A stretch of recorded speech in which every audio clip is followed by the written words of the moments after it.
All right, we're in Belmar today. We did the last book review in West Long Branch, and so today we brought it back to Belmar. How are you, sir? I'm good. I'm pumped to continue this book review, our little book club. Still just the two of us. We don't have any more friends yet, but Anthony Moriella said he's coming to the next one. he's stuck in tax season. It's tax season. We'll give him a pass. We'll give him a pass. I think we're going to give him an easy book, though. I think we're going to go traction for him. That's, okay. That's his world. He loves the EOS. And he loves the EOS. We're gonna dive into the traction conversation. It'll be a good time. You got to find out whose seat is whose and moving the rock, as they say. But I don't want to get into a traction conversation. No. This is our second book, and it's Buy Back Your Time. I believe I sent this one to you. You definitely did, and I said, hey, why don't we do this as our next book for the book review? We did.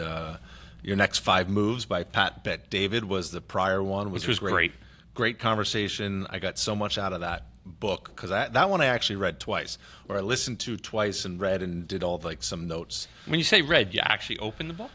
I listened to it on Audible twice. And so it showed up on my feed the other day. Someone's like, oh, what speed do you listen to Audibles and podcasts? Yep. I'm like, I'm a 1.0 kind of guy. Do you listen at 1.0? Or are you I'm like a 1.35. 1.35. It's too fast. I also had to up it to 1.50 just to make sure that we were good to go. Did you just finish the book 10 minutes ago? I read the book months ago. Okay. But for this conversation, I wanted to listen to it one more time so that it was meaningful. So I guess second time around listening to it at like a 1.3, but I just can't listen at 1.5. That would just make my head spin. Jenna walked in this morning, didn't talk, but heard it. And I said, oh, you probably heard that I was finishing up the book again. She said, yeah. So that's awesome. It's good. It's a good book. Great book. I got a lot of I actually didn't like it when I first started into it. Like the first chapter, which talks about his childhood and getting into trouble, and that whole story of being chased by the police and all that stuff. And I'm like, all right, where's this going? And this is like the convict turned inspirational, motivational speaker. I didn't love it, and then as he got into some of the buyback principles, I started really enjoying it. It took a turn for me that I appreciated. That's crazy to think like what he's turned himself into from where he started. But how many times is that a common theme, right, with entrepreneurs? I would say we've all hit rock bottom at some point, and our definition of bottom is going to be different. Mine's different than yours, is different than Dan's, and where we get motivated to finally turn things around to be that entrepreneur that, but hitting rock bottom is chaos. Being an entrepreneur, we thrive in chaos. And once he started talking about chaos and, getting out of that, the chaos theory of it, that's where I kind of said, okay, this book's going in a different direction. And, I started to fall into it. So I kind of like that. And I thrive in chaos. Sometimes it's difficult to get away from that at the same time. I do think some of the things he talks about, I have not implemented yet, but okay. I've tried to delegate more. I have tried to delegate more. It's hard. It's hard, but especially in our business, I think it's even harder. In our personal businesses, we don't do the same thing, but we service customers and clients that call you and me directly. Right. And I think that's the hardest part. Like sometimes if we were just a SaaS, it would be easier because you could walk away from it. You don't have a lot of the people do business with you because they like you, because they know you, because they want to know that you looked over their policy. Right.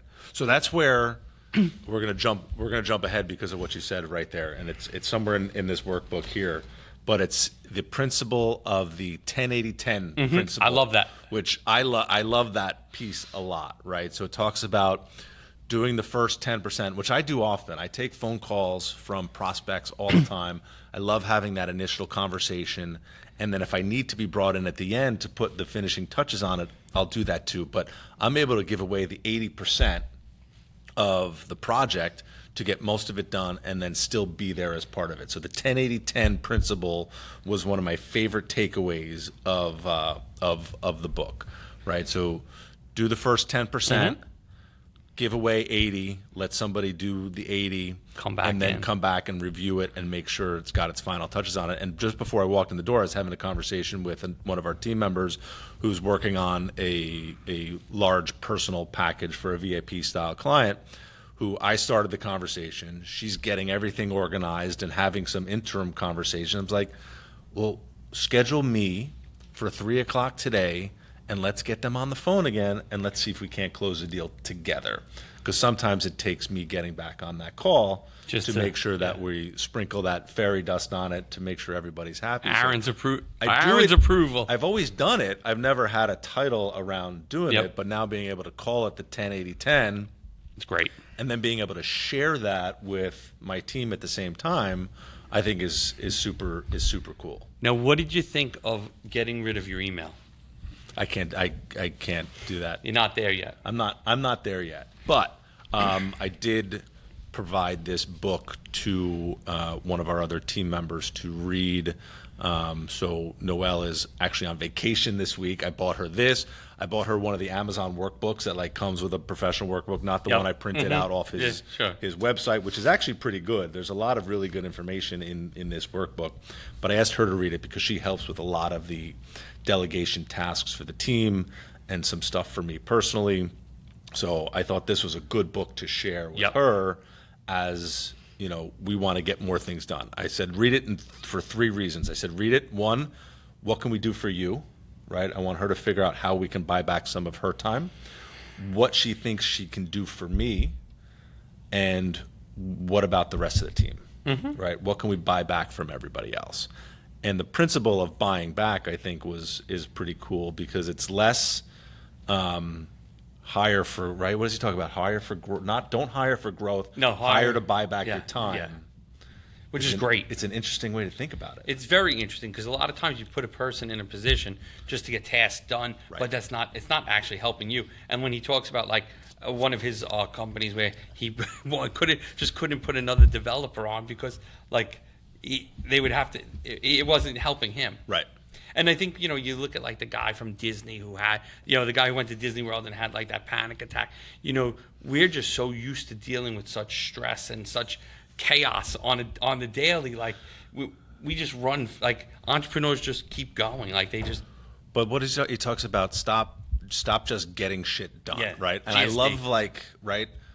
I get my social media blows up all the time with all these like printing companies, and it's just get shit done all the time. And I used to have a bracelet that said get shit done because I was a master at just getting stuff done, but also thinking I was delegating and running a good business. But at the same time, just running and doing more just to GSD. Yeah. You know? And so it's getting away from the get shit done mentality is very difficult. It is.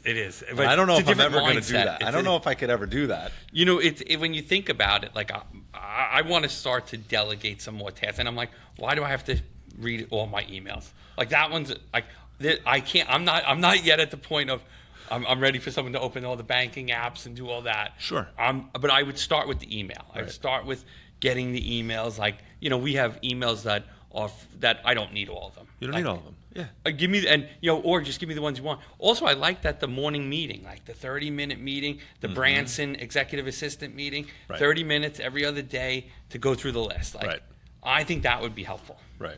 Yeah. I mean, those are all valuable points, and it's a matter of, okay, you can delegate this, but then what are you going to focus on? And I think that's important, is being able to figure out what your value is going to be. You're going to get rid of and delegate. You're going to buy back your time on those lower value tasks so that you can focus on the higher value tasks, right? What's your dollar value? And I had this conversation with somebody just the other week, one of our podcast guests.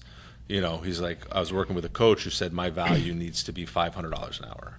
Don't do anything less than $500 an hour worth of value, right? Bring in junior associates to learn and be able to start managing those other tasks, and you just focus on those $500. So it's setting that value for yourself. I don't know what that number is for me, but I can certainly see certain things in my day-to-day that could be managed by somebody else.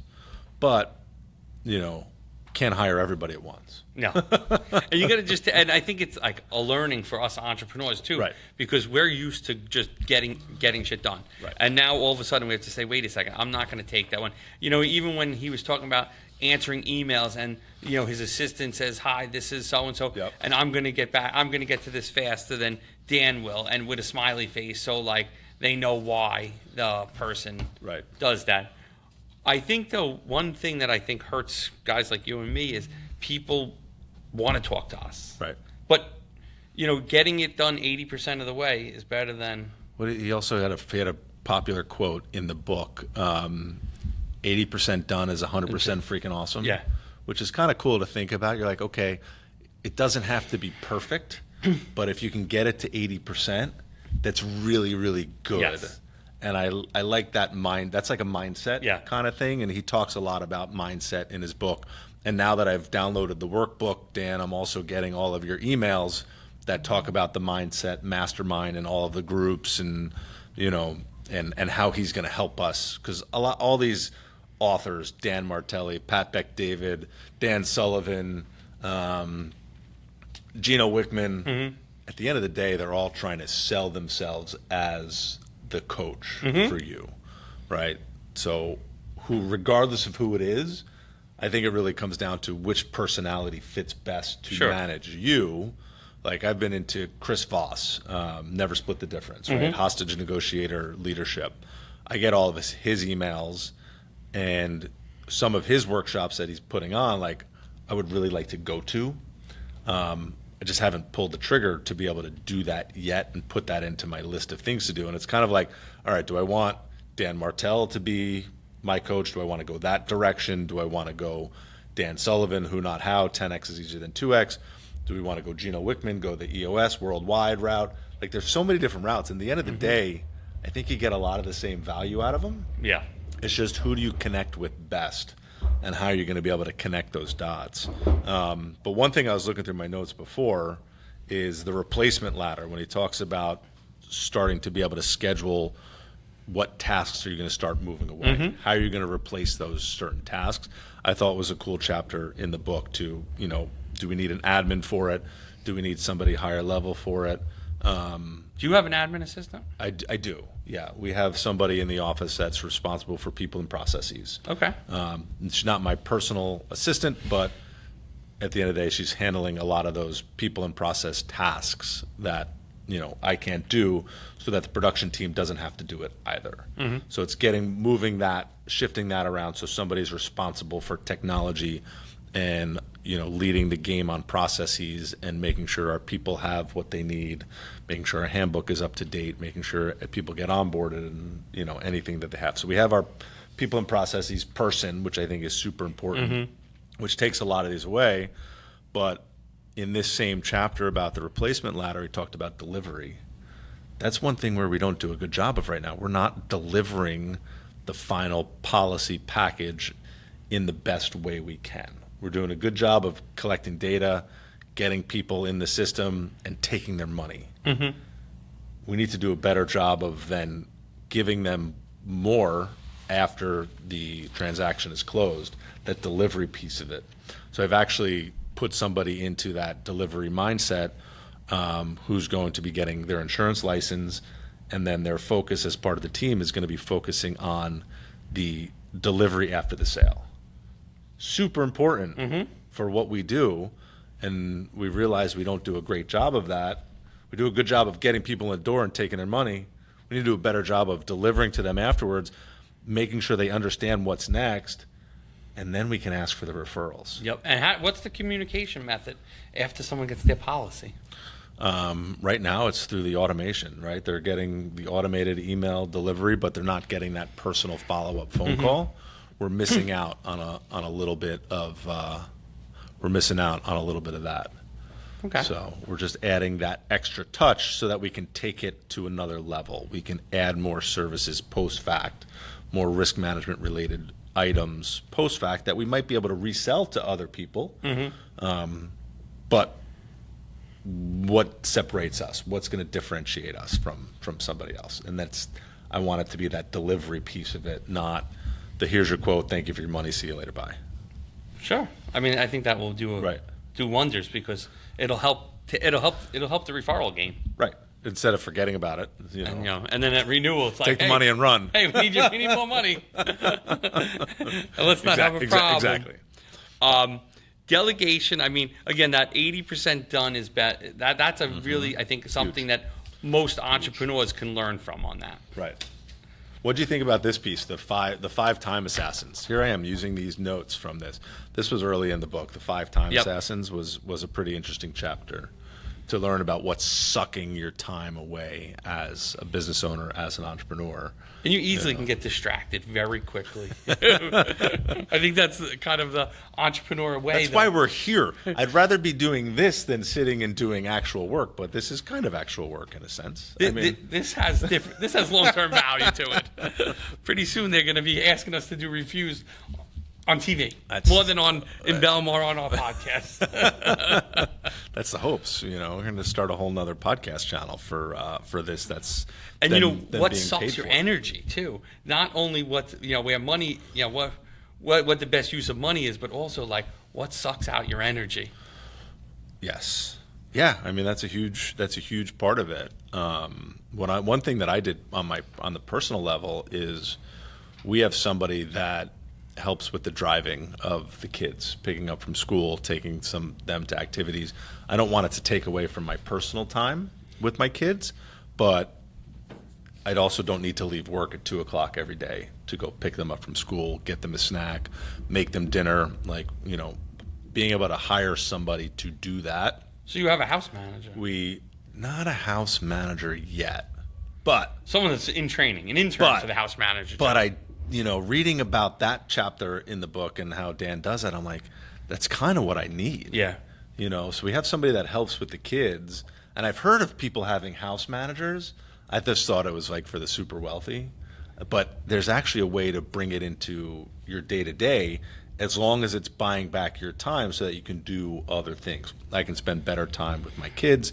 I can spend better time at work, and I'm not necessarily running to do some of those low-level activities of just driving my kids to and from cheerleading, basketball games, whatever it is.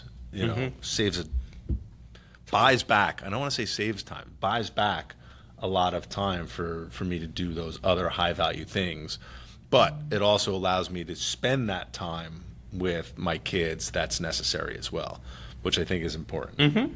Right, so I'm not just eliminating all that, like hiring a full-time nanny to do that work, but hiring somebody that's going to kind of offset a lot of that, that low-level fluff in transportation.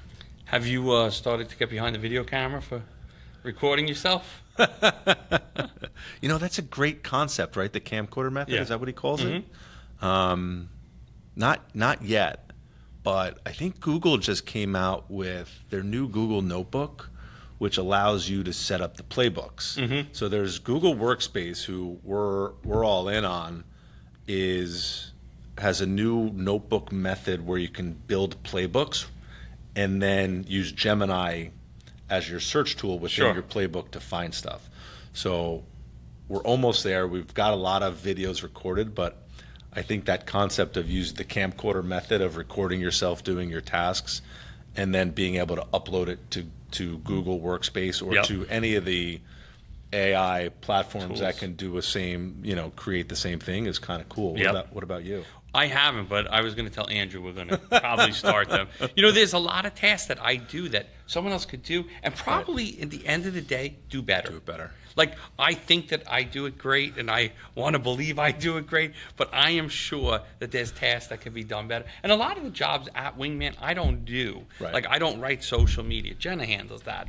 I don't write, like, occasionally you'll see a post by me. If you see a post by me, it means it's not on Instagram. It's just on Facebook, because that's my native. That's my go-to. Right. It's usually on a Saturday morning. Right. But during the week, I'm not doing them. So, like, I'm already out of those. I'm not building the website. I do the 10-80-10 already without calling it that. Like, I meet the customer, get everything that's needed, and then at the end I look at the job and say, hey, could we do this? Could we add this? Just to put a little of my own flair into it. Right. I think that's awesome. So I'm just checking my notes really quick. There's one other thing, right? The number 5 key takeaway that I found was, spending your time on vision, sales, and growth is setting the vision, building the relationship, closing high-level deals, and developing your personal brand. Mm-hmm. So we're here recording this content. We're developing our personal brand. There you go. And that's why I love shooting, whether it's here or in my office or at Rec Productions, or regardless of where we're shooting, it's all building and being able to share, I think, which is super important. Like, I love being able to share these opportunities with you, especially. We've done 4 different videos, 5 plus the one that failed on us. Plus the one that didn't actually work. That was a good one, too. That was a good chat, too. But that's all part of the experience. It's part of the game. That becomes the best story, right? Yeah. The failure becomes the best story, and you never... Having to call you to say we have to reshoot was weird. It's a weird day. You never live that down. But good thing you failed with somebody like me, who it's okay to fail forward with. And like, okay, we'll just pick another day and we'll shoot again, and it's not a big deal. But I think buying back your time is a great asset for anybody to read. The bottom of the book says, "Get unstuck, reclaim your freedom." I don't know if I was stuck. Were you stuck? I know, and I think that everything I do, I look at as a building block. So Right. I never look at anything along the way in business. I look at as that was a building block to the next level. So I don't ever look at it as stuck. I do think that there's some things that I'd like to implement because I think it will take the business forward at a faster rate than where it is. And I think that's what I didn't like about the beginning of the book, was it talks a lot about getting unstuck. Like, oh, you're in a bad place, you need to get unstuck. Like, no, I'm not. I think I'm in a pretty okay place. Yep. It doesn't have to be a great place because we can always evolve and get better, but I'm like, I don't feel like I need to get unstuck. So I think that negative message to start the book kind of got under my skin. But then once he started getting into buying back your time, the buyback principle, 80-10, 80% done is 100% freaking awesome. Like, and it is. That's one of my favorite quotes now. I'm like, I'm just going to run around sharing that everywhere until I actually own it myself. And I think each day you have to look at how do you do those things. Right. I think a lot of these books, and from the ones we've read and others that we're going to take on, a lot of it is just actually getting into a good rhythm and a good routine too. Right. I think many guys, especially entrepreneurs, are all over the map. They're, think about some of your favorite clients and friends. They're here, they're there, and they just need to get into a routine and rhythm. And again, you might take a couple things from him, a couple things from 2X is better, 10X is easier than 2X, etc., and just implement those that work for you within your own system. Yeah. I'm like the one thing, right? There's the book by Gary Keller, like the one thing, I think, the real estate book. I love being able to take one thing from every book that I read, and it's that 1%, right? As you get better every day by 1%, do the one thing. For this book, it's really being able to delegate and understand that you can buy back your time to do more things. But it's really the 10-80-10 is my favorite takeaway from buy back your time. It's great.